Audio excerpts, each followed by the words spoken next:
and you tell them one thing. Just win, baby. It's because you're not feeling Uzi.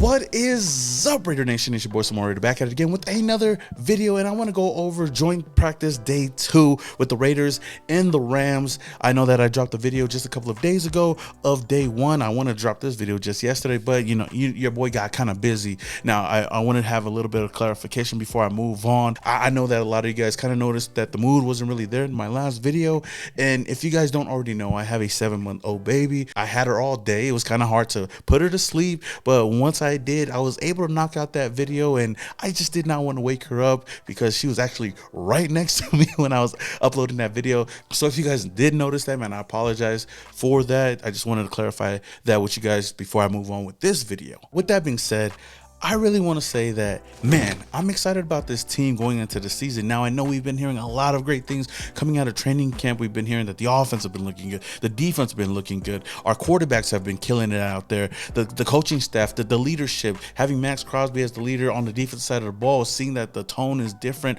over here with the Raiders, man. There's just a lot of positivity, and I know that there's going to be a lot of people out there saying that, yo, it's just practice. It's just a preseason. We talking about practice. But shout out to my guy Hondo Carpenter. If you guys are not subscribed to him, man, go and subscribe to him.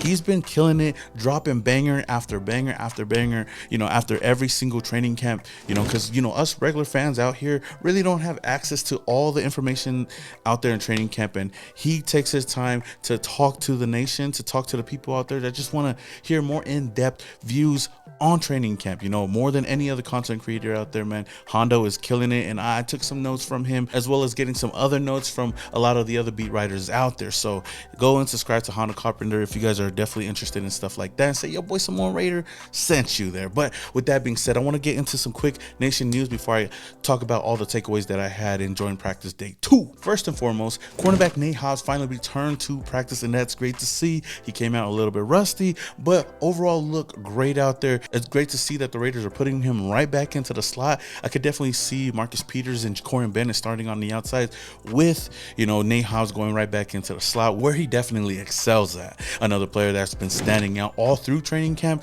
is Kolton Miller, our left tackle, who's been here for quite a long time now. I mean, we go back to 2018 when he got drafted. I think it was 2018 or 2017. I got my years mixed up, but, you know, from that first year to now, it's great to see that he's basically our best offensive lineman out there on the field, and he's holding it down, and we were going to need him as well as the rest of this offensive line to keep our quarterback upright. Now, moving on, what's joint practice without any scuffles, right? Obviously, you guys know day 1, Maxx Crosby got into it with Cam Akers. Cam Akers got kicked out, and real quick, I do want to clarify this as well. I know in my last video I kind of talked about this a bit, and a lot of people were saying, yo, how come there wasn't any Raider players out there to back up Maxx Crosby? And I know I was saying, you know, I don't know where everybody else was at. I was basically going off the pictures that I seen. Shout out to Harry Ruiz. If you see these pictures, you don't really see anybody out there other than, you know, Trayvon Merrick in the last picture. But, you know, that doesn't mean that nobody really came out there and helped them out. I'm sure some other players went out there and broke this whole fight up. It wasn't anything too big. I don't know who it was and how many Raider players were there, but I'm sure that some of his teammates came and helped out. But coming into day 2, to start off the day, we get another scuffle between Aaron Donald and Netane Muti. Shout out to my guy Logan Reaver. He tweeted out, we haven't even gotten through one-on-ones, and we have another scuffle between Aaron Donald and Netane Muti. Now, we all know that Aaron Donald is a freakish athlete and probably the best defensive player in the NFL today. So it's no surprise when a player gets got from Aaron Donald, and I'm sure that's what happened to Netane Muti. I don't know why I'm messing up his name, but to see that he wasn't even afraid to back down from Aaron Donald, I like to see that kind of attitude out there, especially on the offensive line. Now, one thing that I would say that is different this year than it was last year, a lot of the players that we have on the roster right now ain't scared of anybody out there. They about that life. I'm just about that action, boss. And I think, you know, having a leader like Maxx Crosby setting the tone like he did on day 1, it definitely sprinkles down to a lot of these other players. And, you know, I love to see it. And speaking of Mad Maxx Crosby, he continues to look like the best player out there on the field. Again, shout out to Logan Reaver.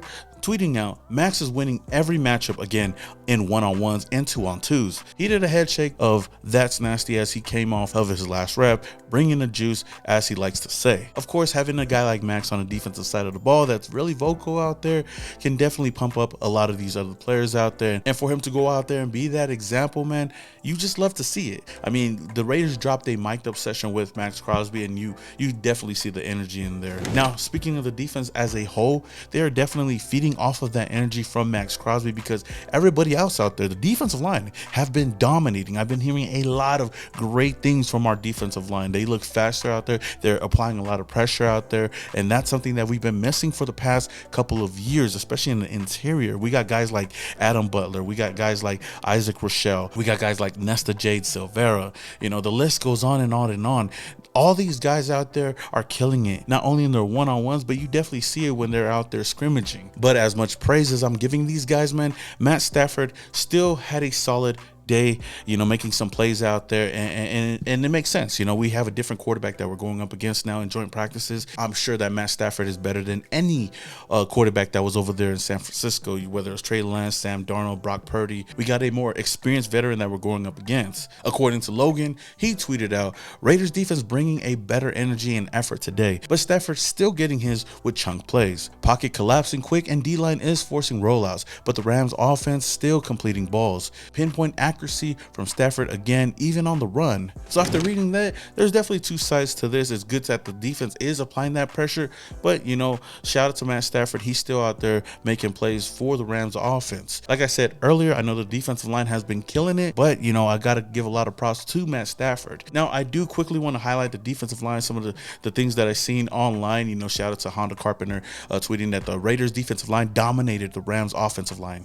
Dominated. Also, shout out to my guy Levi. He said that Nesta Jade Silvera and Adam Butler are, for lack of better words, once again ragdolling some people in 1-on-1s. Man, shout out to Nesta Jade Silvera, man. He's been a name that's been getting brought up quite a lot, and he's a rookie that could definitely take that next step, and one guy that I'm hoping we see, you know, emerge as a top defensive lineman, especially for this defense. Adam Butler, on the other hand, looked great in that first game against the 49ers. Now, when the Raiders have to figure out that 53-man roster, it's definitely going to be kind of interesting to see when the Raiders have to drop that roster down to 53, with guys like Adam Butler right now kind of fighting for a spot, you know, Rochelle fighting for a spot. We also got other guys on the roster right now like John Jenkins fighting for a spot. Because a lot of these guys have been showing up a lot. And speaking of John Jenkins, man, he actually had a fumble recovery today, and he even talked about it in his presser after the training camp, saying that, you know, he could have taken that to the house, which would have been a huge highlight play for him. Listen, I was just living a big man dream, man. That was a big man dream,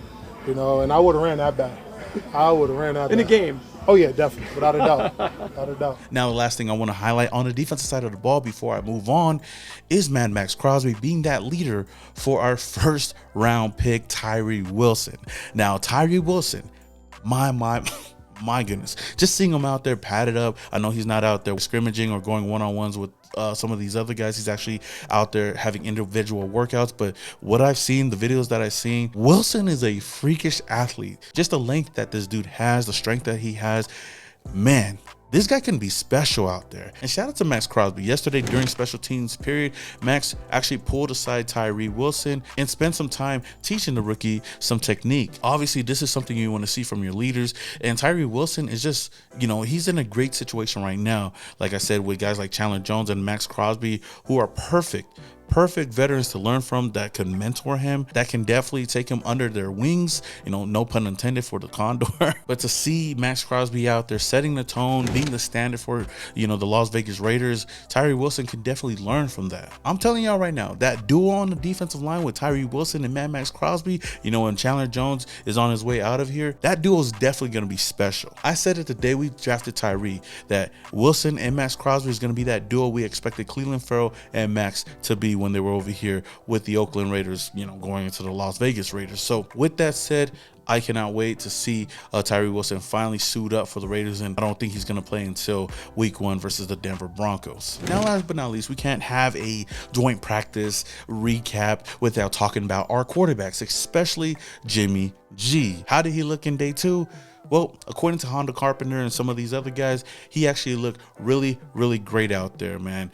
Shout out to Logan Reaver. During the 2-minute drill, Jimmy G was fantastic, going 6 for 6, leading to a field goal in the red zone with 8 seconds left. Had a catch for run for 7 yards, a catch to Adams for 5 and 10 yards. And Myers had 3 receptions, 1 for 20 yards, 1 for 12 yards, and 1 for 8 yards. Now, Hondo also added on to that, saying that Jimmy G threw multiple touchdowns today and even overthrew 2 deep balls for those that think that he can't throw deep. He was in great spirits talking with him here at practice. Now I'm already knowing what y'all might be thinking, man. Yo, what the hell? Jimmy G already overthrowing some of his receivers out there at practice. This is why we should have never had him, yada, yada, yada, yada. Well, according to my guy Hondo, it looks like it's not that big of a deal after all. Let me just say, he had a terrific practice. And the purpose of the tweet was specifically to address people that said he can't throw the deep ball, that he doesn't have the arm strength. You don't want a quarterback who's going to throw the ball too long and get sacked or fumbled. And then you don't want a quarterback who at least isn't going to give an opportunity to make a play. The worst scenario comes out of this is you have an incompletion. Best scenario is a catch and a score. So again, it was not a bad, neither one of those was a bad situation. So when you hear just the analysis, he overthrew 2 deep balls, then you hear oh, that's what he did for San Francisco. But when you get the analysis and the ancillary information, you now can understand neither one of those is a negative. Again, with everything that I've been hearing in training camp, not only about Jimmy G, but even hearing that Brian Hoyer had a big day yesterday, and also Aiden O'Connell looked sharp as well. On top of that, Jimmy G, being the leader that he is, still looks great out there against this Rams defense. I love to hear all of that. But again, this is just practice, and I know we could only take this with a grain of salt, but everybody has been saying that this team just looks different out there. The attitude is just different out there. The tone is different. The standard is different with this team. So that's why I'm kind of excited to see how this team is going to look, post Derek Carr era, because I've been one of the few guys out here that have been, real optimistic about this team with Jimmy G coming over here, with Josh McDaniels as the head coach, with all these fans out there with that negativity, not expecting much more than a 4-win season. I think that this team is going to take that next step this year, definitely be better than 6 wins. I might actually eat my words at the end of the season, but I'm going to stay optimistic, and I'm really, really excited, and I cannot wait for the game tomorrow here in Los Angeles. The Raiders, the Rams. Again, this is another preseason game, but if they can go out there and look just as great as they did this last game, we might actually have to consider this team might be as good as we've been hearing all of practices, man.